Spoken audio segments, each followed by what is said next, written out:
I began to say, okay, if there's really some kind of personal relationship I can have with the living God through Christ Jesus, I want it, and that just moved me into a dimension I had never experienced, even as I had grown up in a Methodist context, a really clear, personal, devoted life to the person I referred to as my Redeemer for the first time. Welcome back to Religion to Reality, the podcast about living an integrated life. I'm your host, Dave Plisky, and I'm joined by my friend and co-host, Father John Grubowicz. This season is all about listening, and for us Catholics, this time it means listening to voices from outside our faith tradition and across the spectrum of religions. Today, we're going to China, effectively, as we explore Confucianism with Dr. Loren Pfister. Brother Loren talks a lot about profound experience he has had in his own Christian spirituality, as well as the joy other Christian brothers and sisters have given him as they have come into the faith. But I thought it might be good just to share some of the basics of Confucianism, because we never get into it during the episode, really. And I haven't done this in other episodes because we either cover the basics of these different traditions in at least one of the episodes that covers that tradition, or the tradition is probably more widely understood already by most Christians. And I think most people listening are probably coming from a Christian background. So, but I just thought that Confucianism might be a little bit less well known. And I just thought that it might be helpful to talk about that just briefly. So let me give you some of the basics of Confucianism. So Confucianism traces its roots to basically about 500 years before Christ, as to Kongzhu, who is known in the West as Confucius. He was a teacher and a minor state official, and he developed all of these ideas that were eventually turned into, compiled into a text. But the ideas that he was really kind of all about, that he traveled far and wide talking about, were the following. So the core concepts are this idea of Ren, the benevolence and humaneness, just making sure that people are kind and empathetic and cultivating morality. Li, ritual propriety, so making sure that proper forms of conduct are considered during ceremonies, social norms, etiquette, basically the things that create harmonious relationships. Yi, which is all about righteousness, doing what's morally right and fulfilling obligations and duties. Ji, wisdom and moral knowledge, discerning right from wrong. And Qin, integrity or trustworthiness, honesty, keeping one's word, and so forth. Confucianism also organizes society around 5 foundational relationships. So the most important ones were ruler-subject, father-son, husband-wife, elder brother, younger brother, and friend-friend. And Brother Loren talks about 3 of those in the episode. And then finally, this idea of the junzi, the ideal person, the exemplary person, which is this moral idea, no matter what class someone is, which can be attained through learning, reflection, and practice. Hopefully that kind of helps, because, like I said, we just really don't get there in the episode, but it is a beautiful reflection from a person living both aspects of this life, having spent so much time in Hong Kong. Let's get into it.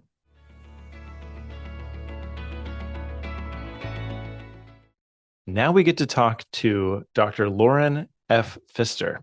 Dr. Loren is Professor Emeritus of Religion and Philosophy at Hong Kong Baptist University, where he taught for more than 30 years and served as Director of the Center for Sino-Christian Studies. A specialist in comparative philosophy, Chinese intellectual history, and cross-cultural hermeneutics, his research explores the intersections of Chinese philosophical traditions, Christianity, and global intellectual exchange. Dr. Pfister earned degrees from the University of Denver, Denver Seminary, San Diego State University, and the University of Hawaii at Manoa, where he completed his PhD in comparative philosophy. Throughout his career, he has held visiting appointments at universities in Germany, Switzerland, Australia, and China. He is the author or editor of numerous books and more than 250 scholarly publications, with particular expertise in Confucian thought, missionary scholars in China, translation studies, and the history of sinology.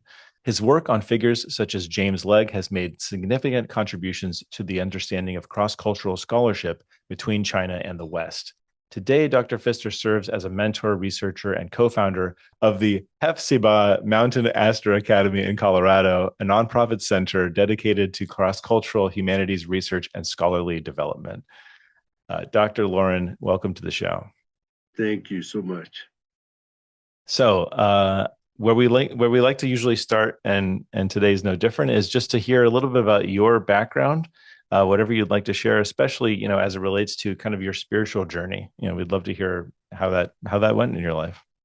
Yes, and I'm in my mid-70s, so this goes back some ways for some that are on your podcast. Perhaps this may be unusual, but for me, I grew up in Colorado in a Methodist tradition that was initially what we might consider to be orthodox in some way, and then started spinning off in very liberal theological directions that brought about in the community that I was growing up in, a suburb of Denver, a 200-member community shrinking to 20.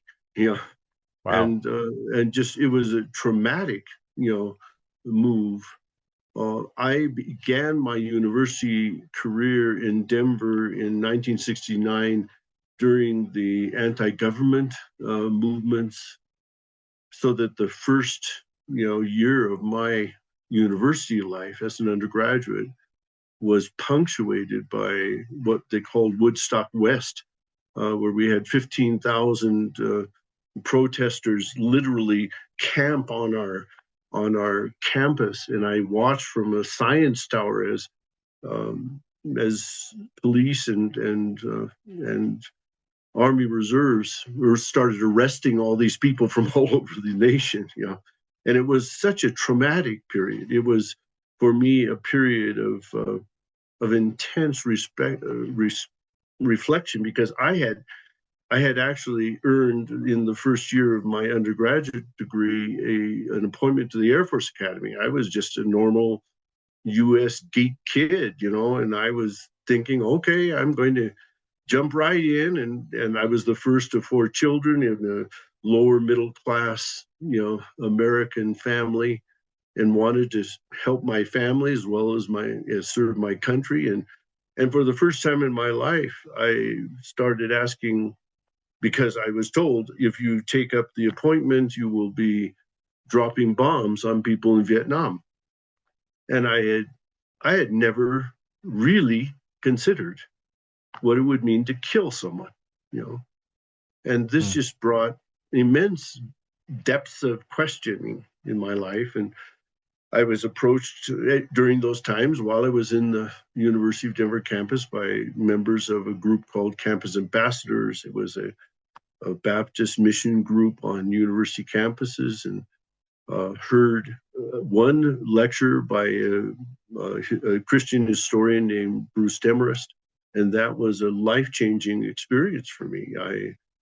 I began to say, okay, if there's really some kind of personal relationship I can have with the living God through Christ Jesus, I want it, and that just moved me into a dimension I had never experienced, even as I had grown up in a Methodist context, a really clear, personal, devoted life to the person I referred to as my Redeemer for the first time, and I was studying in mechanical engineering, no less. And so with all of that, I decided I'm not interested in the what questions anymore. I'm interested in the why, and shifted into a honors program in humanities they had there, and began reading very, very broadly.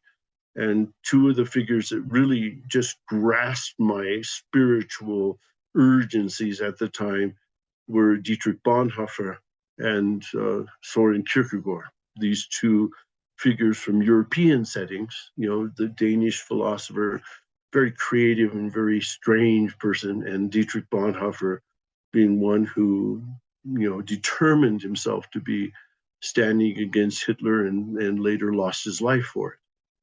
And as a consequence, those shaped, these were very major voices in my own religious consciousness that shaped me so that by the time I graduated from undergraduate school in this, what was ultimately an American Studies program, and I studied, comparisons of how you deal with spirituality from Karl Marx, the Mormon tradition, and Søren Kierkegaard. I did something very strange in this kind of comparison. Then I became convinced, okay, this is something I need to live out.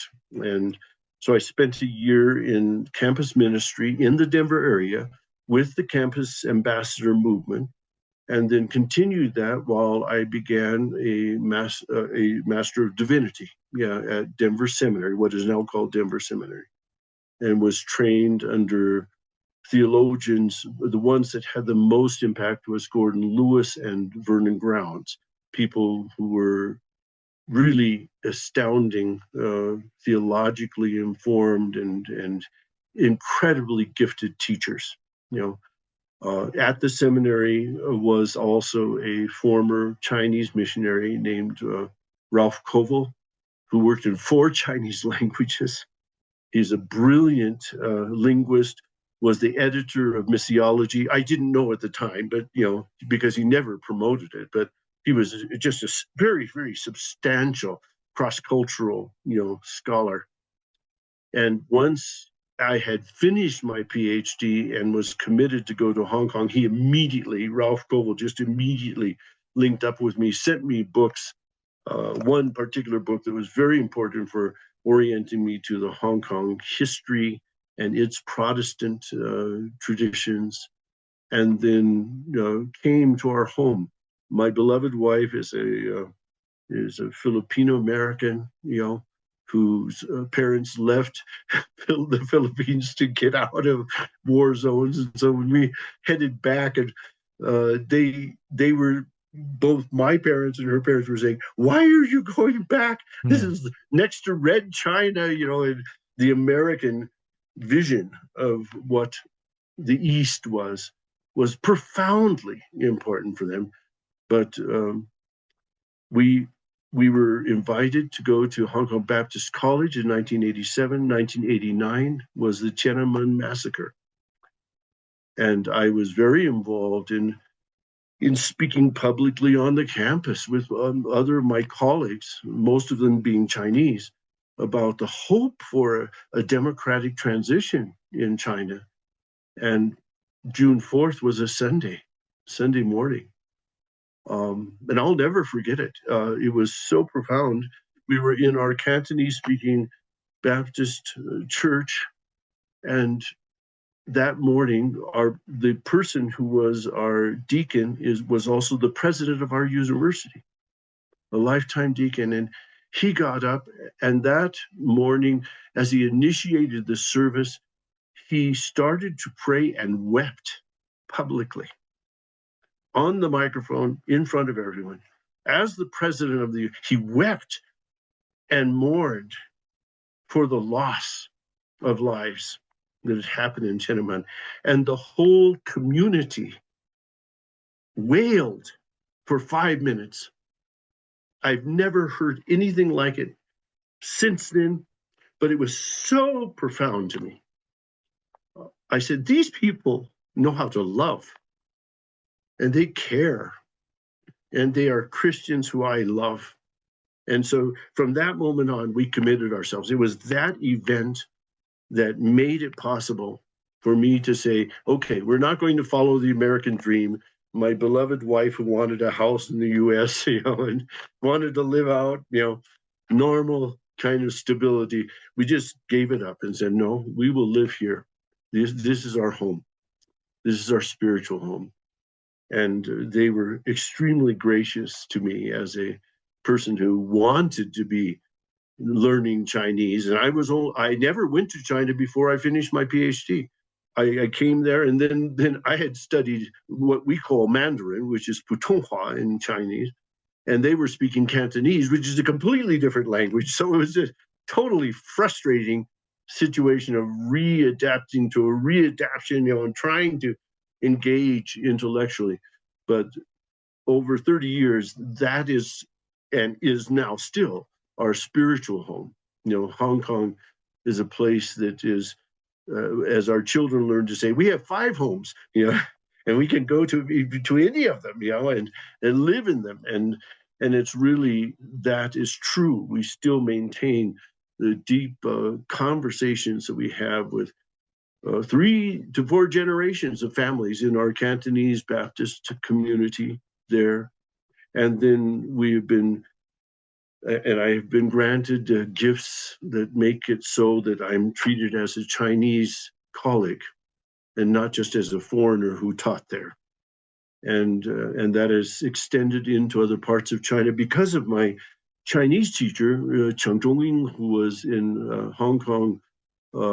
He had lived in Taiwan, went through Harvard to get his PhD, but then became a very major figure in the Ru traditions or Confucian traditions. And I basically followed his steps, because being the student of a great teacher, one is honored. And that still remains to this day. And as it happened, Professor Chung passed away in July of 2024, but the last week of his life, he submitted his life to our Lord Jesus. And it was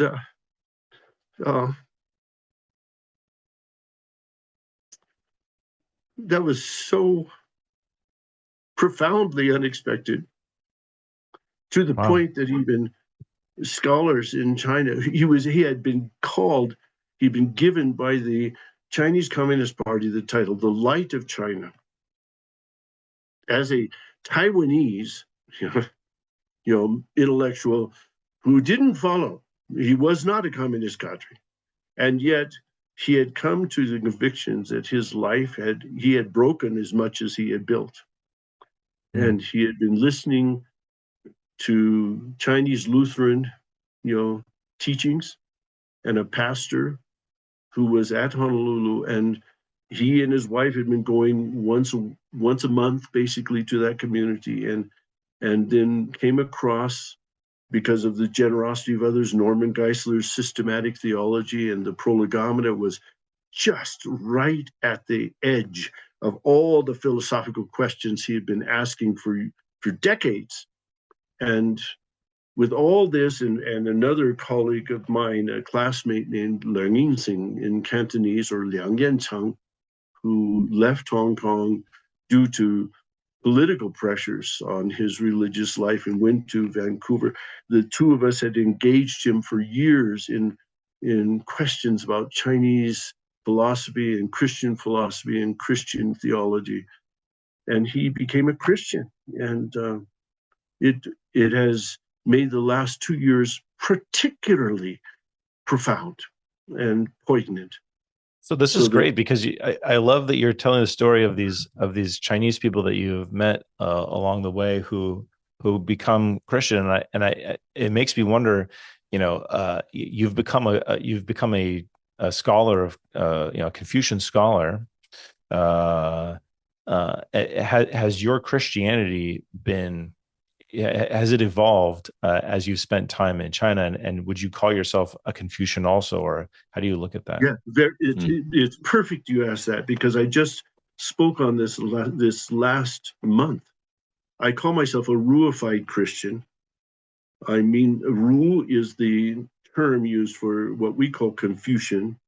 It means a ritually informed, humane scholar, and that question was asked me in Chufu, in this site of the ancient place where Master Kong, Confucius, lived. And it was at a place that would be a high school, but university preparatory school, just 3-4 weeks ago. And they said, we see you. They had studied my work, and I'm treated as a Chinese person. We're talking in Chinese. And they say, Ruified Christian, 儒教化的基督徒. What does this mean? And they asked me, I was scheduled to give 1 lecture, then they asked me to do 2, because I could say, I'm not unique in this. Just like the church fathers, when you have Origen, who takes Plato as his basis for establishing and enriching his Christian expression, when you have Clement of Alexandria, who uses Stoic traditions, you have Augustine, who moves from what would not be so acceptable in a dualistic vision to a more Platonic vision. You have Thomas Aquinas, who adopts Aristotelian philosophical. I've adopted Ru traditions, and I can identify the kind, what we call Bo'ai, or broad love, Ruist traditions that came out of the Song dynasty from Zhangzai. And then I refer to later 16th century Ming dynasty scholars who capsulized what I see to be a hermeneutically very sensitive way of living out a living and loving life. This is a basis, a philosophical basis for my expression of Christianity in China.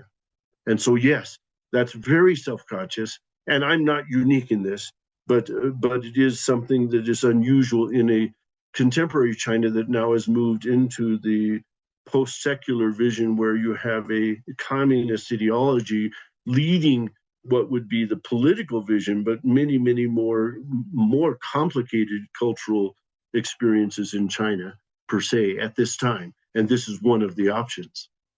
Mm. So what does that really look like in practice then for you? I mean, I get what you're saying. So like for someone who would not be familiar with anything of that nature, or how one can somehow see the complementarity, or or augmentation, however you want to kind of look at it, like how does it change your practice? And we might actually need to just have you back up too, and just tell our mostly Christian listeners even what are we talking about when we talk about Confucianism? Yeah, that's good. Yeah, that's even better. I'm sorry. Thanks. Dave. No. All of these are just, you're following. You all are just right on target, because these were the questions that the Chinese persons who invited me to speak in the Chueli Academy in late May, they asked them too.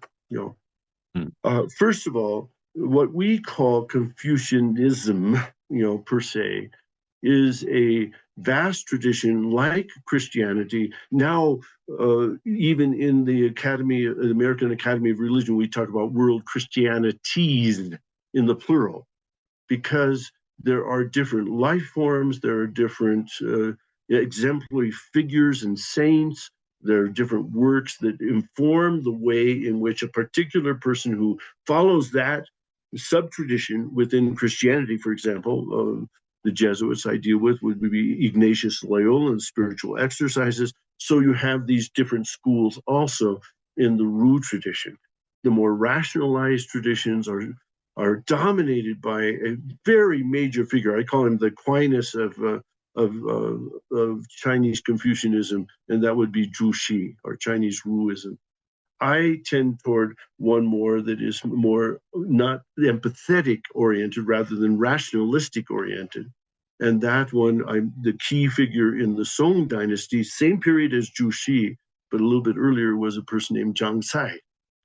And then later you have more open-ended Ru traditions that were, we could say, religiously much more informed.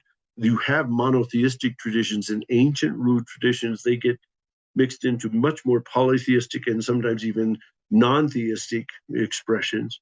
And so one of the issues that I raise constantly with my Chinese colleagues is the Confucian tradition, or the Ru tradition, is multiform.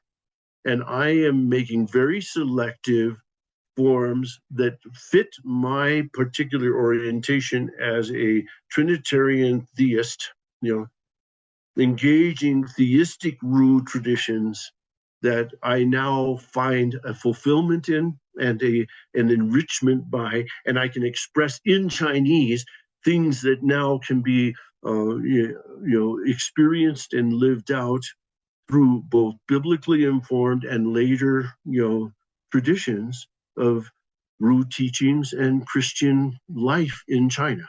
Now that I know sounds very, very complex, but if those who have read the Church Fathers and have looked at the Desert Fathers and others and realize that they have adopted forms of life that were shaped by their own political and institutional and cultural histories, and were informed especially by some of their selective use of the most important philosophical works in their day, because they were intellectuals as well. They would see some parallels that I use very self-consciously in that way. Now, I hope that may help. What does that mean for me? Because I often also, what some of the questions that come from contemporary Chinese persons who are engaging me are, well, how do you live this out? We had two revolutions in the 20th century. In 1911, against the Qing, the Manchurian dynasty, and then 1949, the communist rejection of the Republican, and the Ru traditions were the ones supporting the imperial system. So they rejected it from a political angle almost completely, And many Ru scholars themselves want to deny there's any religious dimension, or at least they would say we are not a religion, but we have maybe religious sensitivities. Yeah, I was hoping you would talk about that. Yeah, it's very, very rich. And that was where my own teacher, Xiaojing, moved first as a secularist, a Ru secularist, and then moved into, he had an important dialogue with Hans-Georg Gadamer in May 2000. And they had a 90-minute dialogue. Gadamer was 100 years old, and my teacher was 65. And they talked over, how do you engage the world in reality? We know we're humans, and we do not create the world. The world creates us much more. That was Gadamer's philosophical hermeneutics that moved my teacher, because he said, yes, I feel this. As a Ru scholar, I'm shaped by what I call culture. I may have the privilege of participating in it, but I'm much more shaped by a living word that brings life to my mentality and my spirituality. And I hunger for these things. These are greater than me. And it was in that context that he became a theist. But he moved from non-theism to a theism that was just that. There are many different kinds of theism where there's an ultimate being. He's sure, but he's not sure what it was. And there were different ways in which that was even rendered in Ru traditions. But then some of us who were his students and were Christians engaged in with our vision of this from biblical sources, and he began looking, and there are just so many wonderful stories to tell about this. But one of the key intellectuals who went through a similarly difficult kind of transition, almost dialectical, was a person from Fujian province named Lin Yutang. He was the first of 12 children of a Protestant Chinese, pastor. And then he left the faith, became an explicitly, cross-cultural intellectual, trying to explore things, from Chinese, Indian, even American philosophical traditions. And then later in his life, the Gospel of John just captured him and said, this is what I've been searching for so long. And here I see finally answers to the questions of the most basic issues of my life. And he wrote a book that was published in Australia called From Pagan to Christian. Actually, he was from Christian to pagan to Christian. These are the kinds of things that two revolutions in the 20th century create in the lives of the crises, the spiritual and intellectual crises and cultural questions that had shaped all of China. And it is why, for me, I find so much empathy with those. When I came out of my own search through the Vietnamese War, they had gone through much more terrifying situations in World War II, and then the Communist Revolution, and then the Cultural Revolution. It was even more destructive. I found so much there to begin to start by just asking, how do you live? How do you live through this? How do you gain meaning in the midst of such destruction? And it was there that we found in our shared humanity also some deep questions about the compassion of the living Lord. I don't know. Can that help provoke something from you all? I think I'm still just going back to a little bit of the basics. What does Ro is the way we say it. You say it, right? Ru, yeah, Ru. Okay. Yeah. Mm-hmm. So what does I guess I have a lot of questions right now. No, please ask.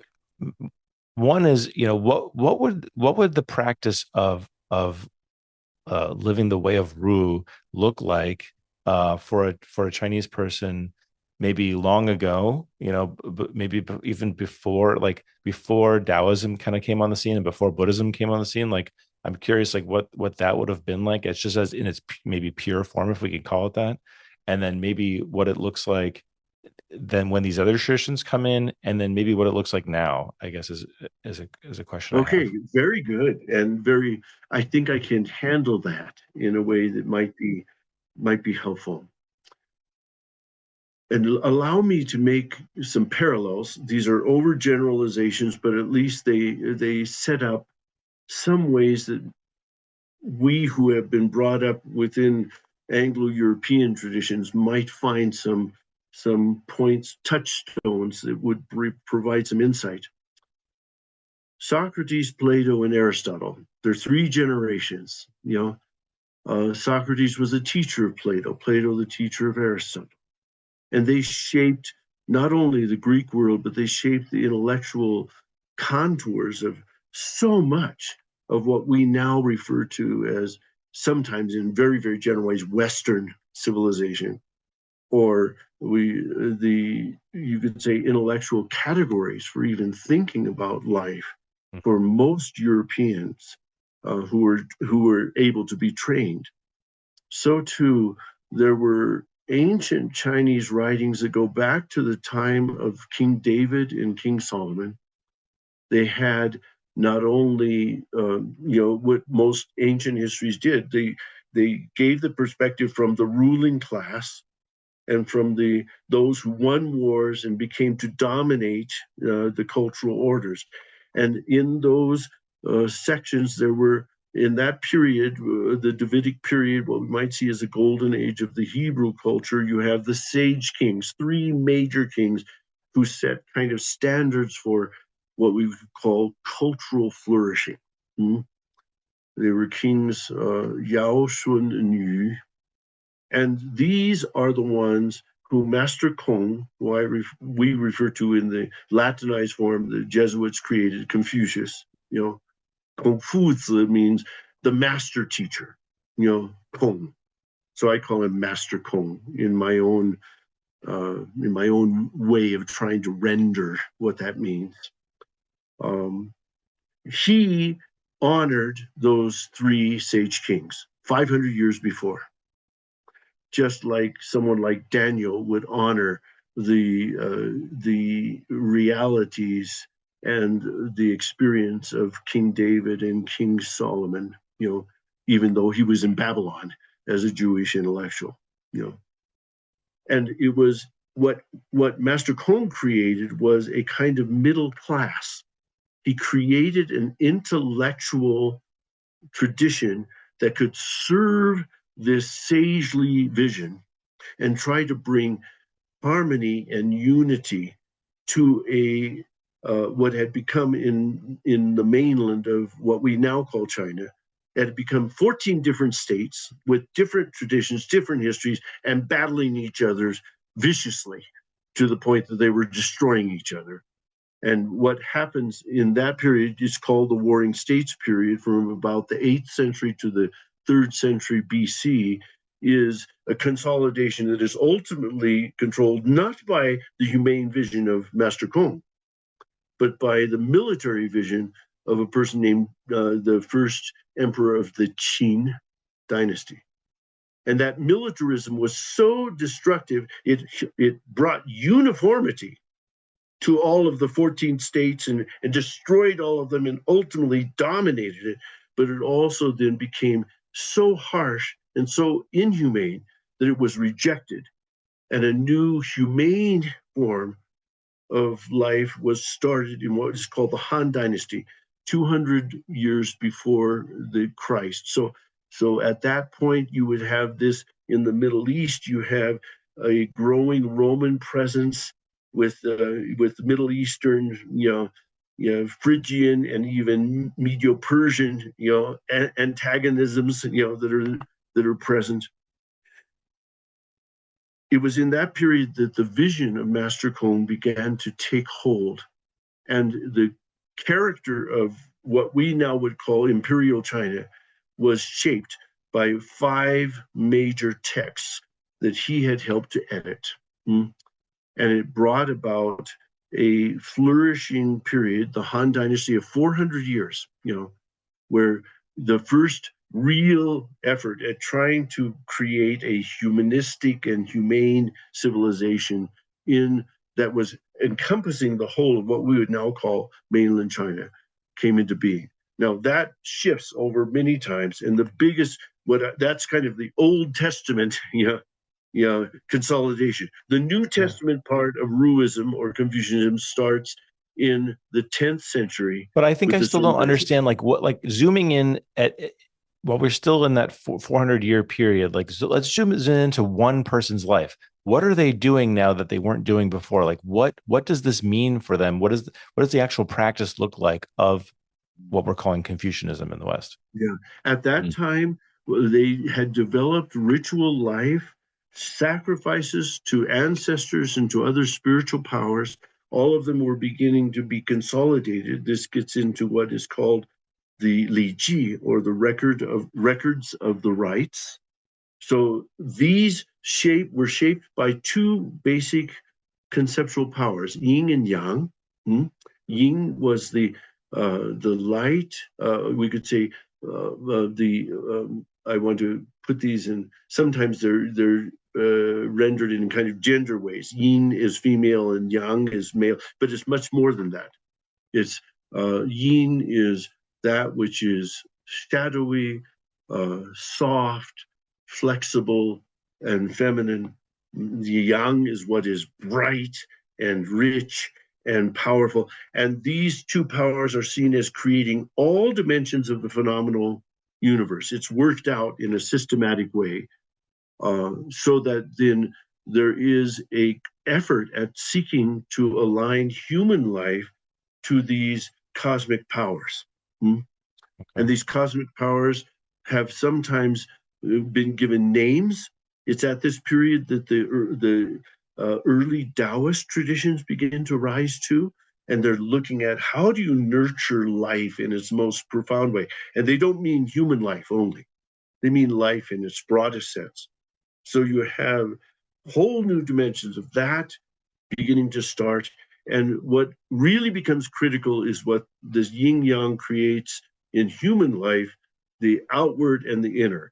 The inner life is controlled by the motherly, that which creates the family, and nurtures it. And the outer is that which is controlled by the masculine and the political and the military. And these 2 become very central. So family life, in the sense of an extended family and its order, becomes central to the way you live. The man leads, the woman submits, and all the children learn and grow through this. There's a very, very intense reflection about how should humans live well. And they do it by separating the genders in a very strong way, so that they even talk about the 5 major relationships and the 3 dominant, or you could say mainline concerns: father, mother, father, son, and ruler to the subject. Yeah. So these take on a cosmic function. It's not just describing human relationships, but human relationships in the midst of these cosmic powers. Okay. So now we're starting to see something that can really be called religion, not just philosophy. Yes, to the point that Master Kong, at that time, he's already, anywhere from 300 to 700 years in the past, he becomes treated as a spiritual deity for the intellectual life. Now, he's rejected later on as deity, but he is, at that point, there was even the effort at trying to deify him. And from that point on, emperors of different dynasties would go to this place where I was in Chufu, and they would leave their marks and say, this is a place where we know our civilization was established, even though they differed very much in how they dealt with it. And the key virtue is what they call xiao, or the reverence of elders, so that the reverence of elders is not just something lived in your human relationships, but is honored even after their death. And that's where you get then the sacrifices to ancestors and the question of, is this worship or is it veneration? And how do you discern it? It became a major problem for Christian traditions that came later in the 8th century and didn't remain. But then when the Jesuits arrived in the 16th century, this formed the basis for what became the Rites Controversy, and that was not solved until the 1930s in Roman Catholic traditions. I just feel like all that emphasis on relationships and relationality, it has to bring you right to the heart of Christianity, though, of Trinitarian speak, so to speak, right? A way of, I can see that being a very clear point of convergence if there's so much emphasis on roles. When you talk about Heavenly Father, to have God as Father, that didn't exist. There were just hints of it in the Sage Kings. But to now, for a Chinese person who says, I'm part of 1 billion people, who am I? And yet I can claim that the one who generates the whole universe is my Father. Oh, this sets up a totally new vision of how to live. And the meaning of human life is true. And then the depth of commitment and loyalty and faithfulness in family, that we are bound to each other, and that our lives we are not some separate individuals, but our lives and our identities are rooted in not just the existing family, but in the traditions that shape my genealogy and give me a hope for the future that I pass on. Yes. And how much does that resonate with our Christian vision of family dynamic and mutual love and respect and the holiness of life? Oh, yes. It's phenomenally rich. Yes. And then, so tell us a little bit, say today, what are some of your practices that you would say are Christian practices that have been influenced by all of your different experiences from China, and that you could say have been so helpful in grounding you as a Christian, grounding you, let's just say, incarnationally? What could you offer to someone to say, this is a practice that I've learned and incorporated, and it has made me more aware of who I am, where I am in relationship to everything, really, but most importantly, to the incarnational presence of God that's within and around me? Yes. And what I was asked this question again just 3 weeks ago, and the one event that was most important, I call it an event because so many different cultural expressions of Ru traditions, including the sacrifices and all, have been put aside. There are 3 of the 4 altars.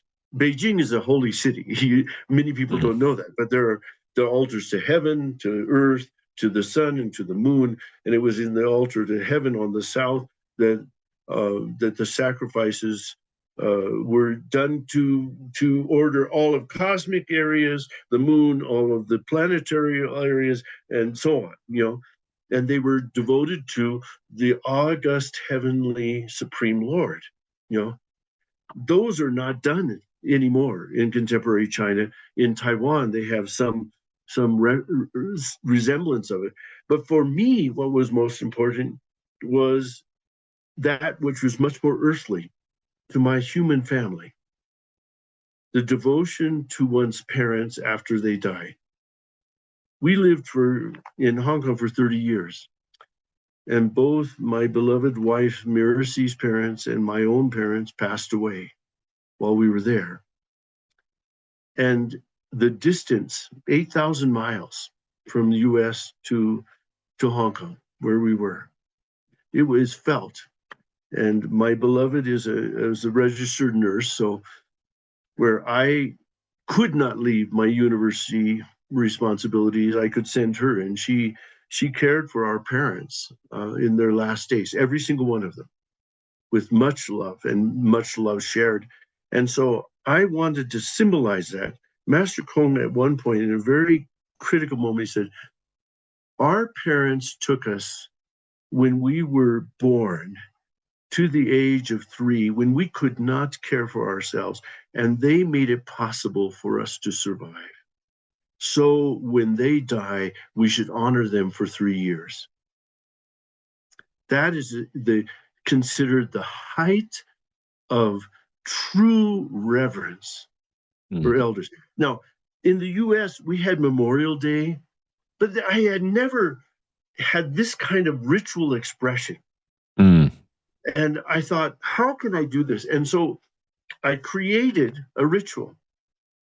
I created one that I explained to my Chinese Christian friends and our family, our spiritual family, and others. And I said, I'm going to just wear my beard. I'm not going to shave for 3 years. When my father and mother, they died a year after each other. And after my father died, I said, I'm not going to shave anymore. I'm just going to reflect on my life that God in his mercy gave me through my parents. And I want to make it so that this will deepen my awareness of my mortality and the meaning I've received from my father, who was a firstborn of Swiss immigrants to the US, and my mother from Scottish heritage, and to reflect on it and learn with you all what that means. And so literally my beard grew long, and our children would even braid my beard, but we would talk about our grandparents, their grandparents, and my parents, and the meaning of their lives. This was such a wonderful ritual of deep, abiding reflection and honor.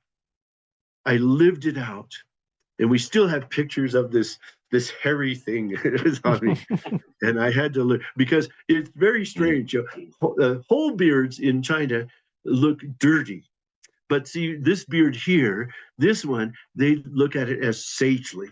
And I knew that, but that was meaning I was risking in my own Christian vision, I was risking becoming humiliated for the sake of gaining this true respect for my most intimate, formation from my parents. And they joined it. What I'm so grateful for, they joined in it. And they kept asking me, what are you learning? What are you thinking? Because they do it. They do it as well.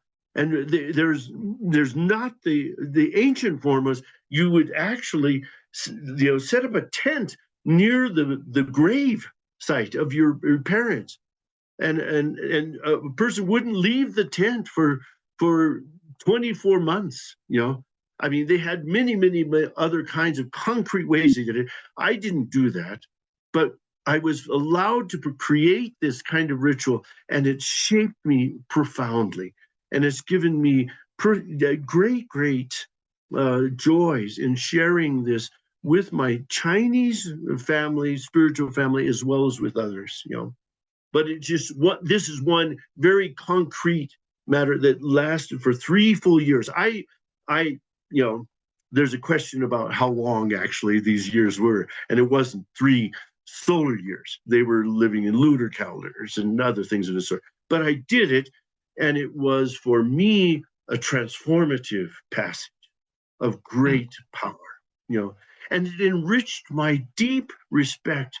And I think it taught me much more about how profoundly wonderful the sovereign God had granted me these two who were my mother and father, and who had shaped my life profoundly, and for whom I offer my praise to our Lord and Savior.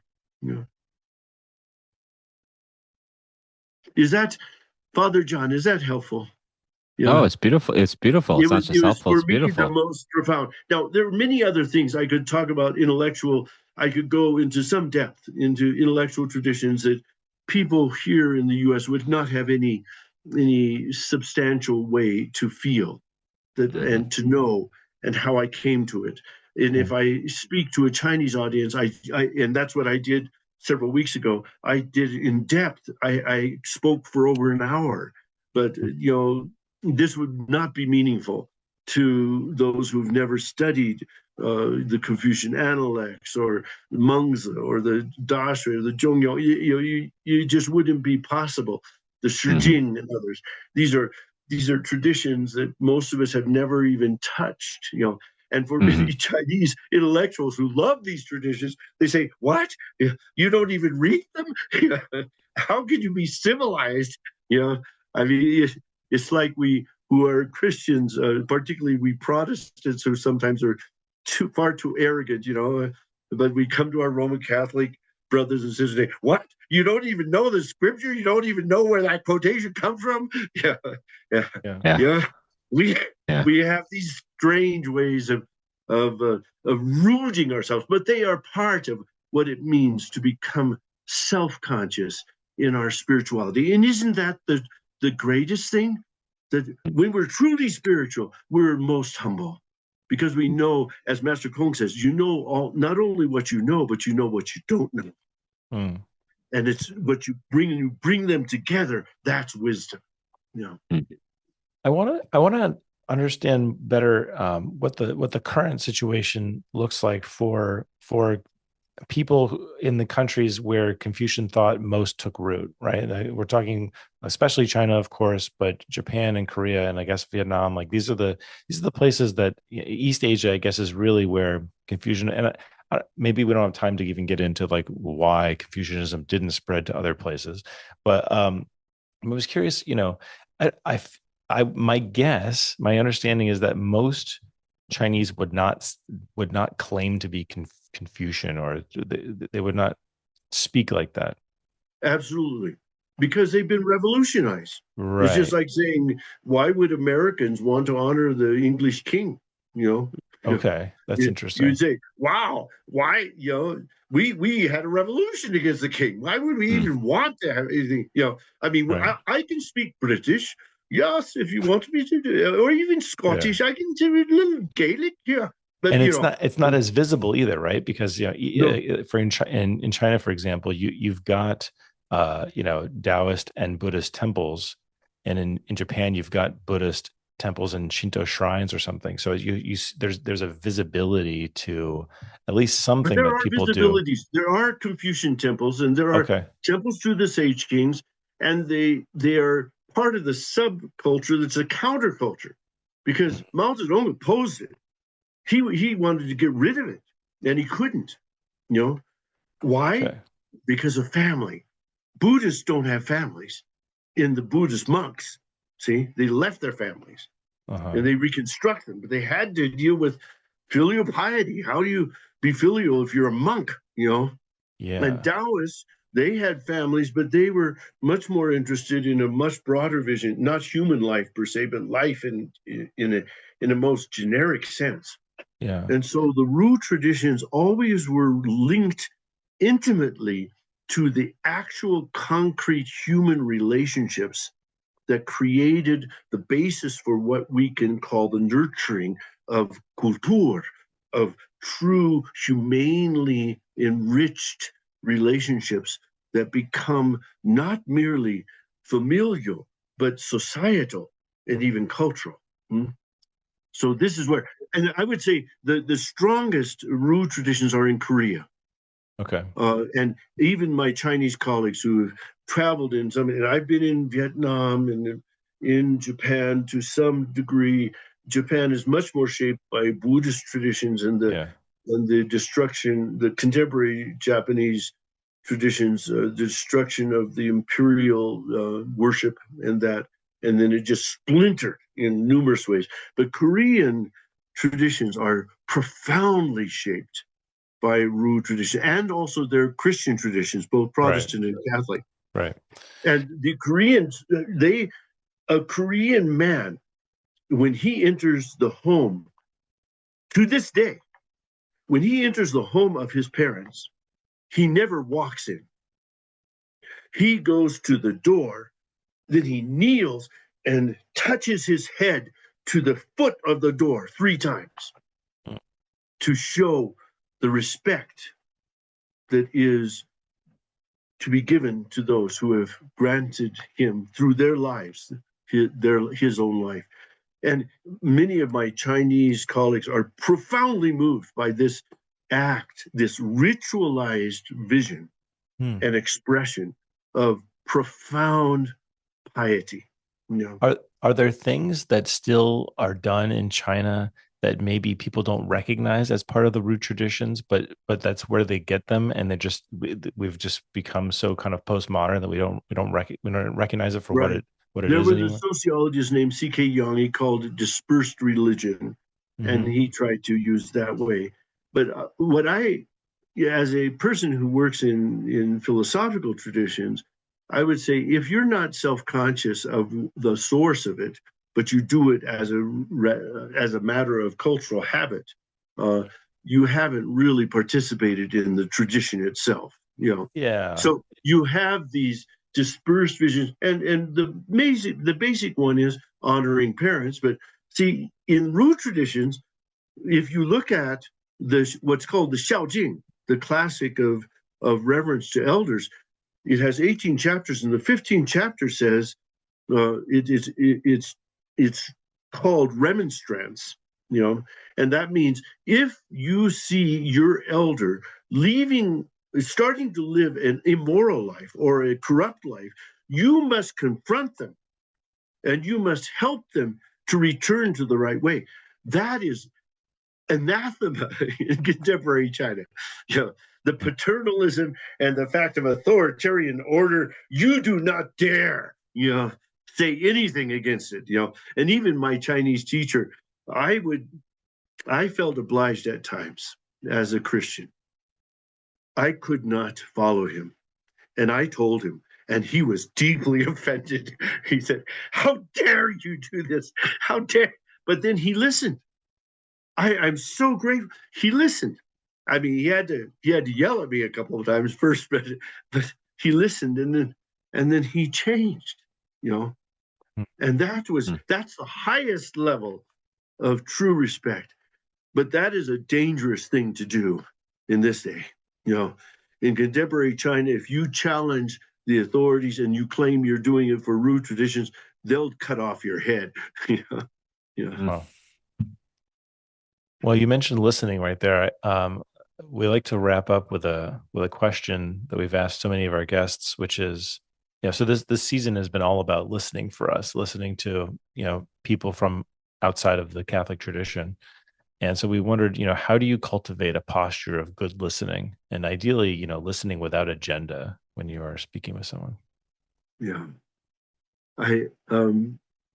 We always have our agendas. I would not want to claim that, and I would not want to encourage anyone to simply blank out what they've been raised in order to listen.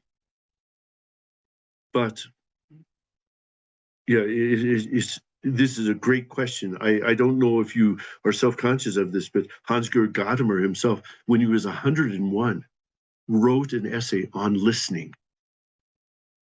It's just, we have learned in our individualisms and our kind of arrogant ways in many of our modern forms of life to refuse to listen, to only advocate what we hold to be true.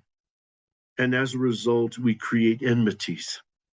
In my Christian spirituality that I am so grateful to have a part in, I am convinced that I do not know everything, first of all. And when I meet someone who is so different, I am convinced the only way I can begin to honor them is by asking the questions like you're doing to me, which I take to be a high honor. I ask what I don't know. I ask how they came to their convictions. What are their exemplary persons? Who are the ones who teach them, who they find to be wise? I try to learn through questioning. And that is a Ru posture. Master Kong said, when you go into an ancient temple site, and at his time, they had ancient temple sites. He said, you should go in, and the best ritual posture is to ask questions. Don't assume you know everything. No, go and ask and say, please help me understand. And I think that is still, for me, the highest motivation.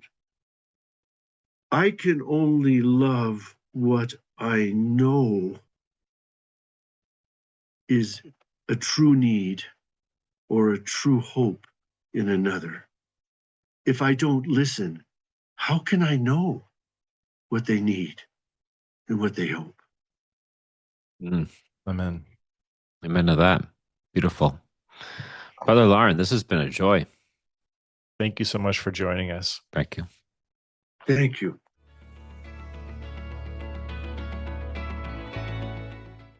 Brother Lauren Pfister, what a blessing he must have been to the people of Hong Kong for so long. Anyone else planning to grow a beard out for 3 years? In all seriousness, though, I appreciate how personal the practice is to him. And I can imagine how effective it would be to have a daily reminder of this spirituality so important to you right on your person, something that doesn't leave you every minute of every day. And isn't that kind of how we're meant to bring the compassion that we cultivate in meditation or in prayer into the rest of our lives? Well, like I said before, this was a solo Confucianism episode. So the next tradition we'll be exploring is Sikhism. Join us next time with our awesome conversation with Nikki Singh. Religion to Reality is a podcast, but not just a podcast. It's a website, it's a Substack, and it's a monthly interfaith gathering. Go to our Substack, religiontoreality.substack.com, to find out more, including how to register for the interfaith gathering that happens online for free every first Wednesday of the month. I'm saying this in June 2026, hoping that it's still true many years from now. There's only one way to find out. You got to go to the Substack and look for the registration. All right.